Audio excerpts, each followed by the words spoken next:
Ang susunod na programa ay rated PG. Patnubay at gabay ng magulang ay kailangan sa mga batang manonood.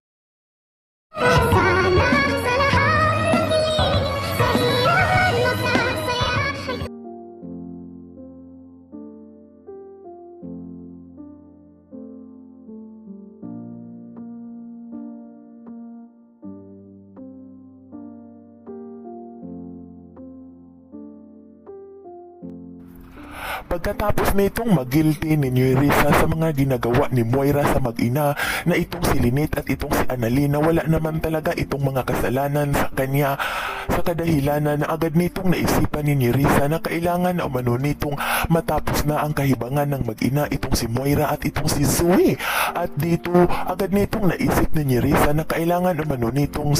sabihin ni Nerissa sa kapatid ng asawa ni Moira na itong si Giselle ang mga pinaggagawa ni Moira dahil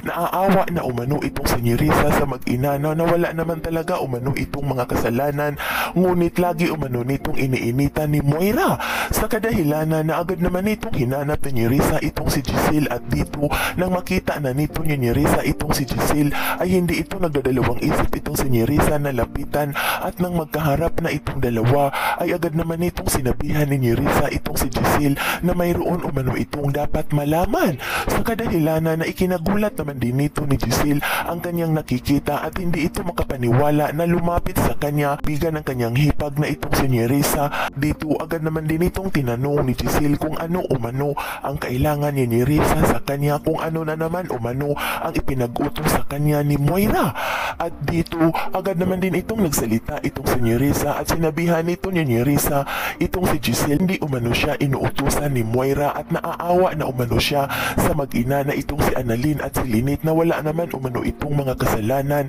at lagi umano nitong iniinitan ni Moira at kailangan na umanong matapos ang mga kahibangan ni Moira upang maging masaya naman umano itong si Annalyn dahil naaawa na umano itong si Nerissa kay Annalyn pagkatapos nitong malaman ni Nerissa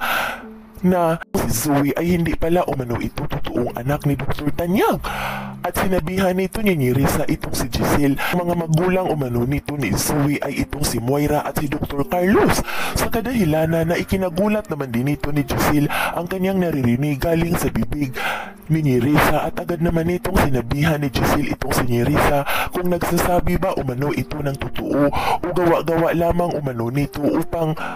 siraan umano itong si Moira at si Zoe sa kanya. Yan ay ating aabangan sa susunod pa na pangyayari sa kaganapang ito ng abot kamay na pangarap. Huwag mong kalimutang isubscribe at i-hit ang notification bell ng aking channel.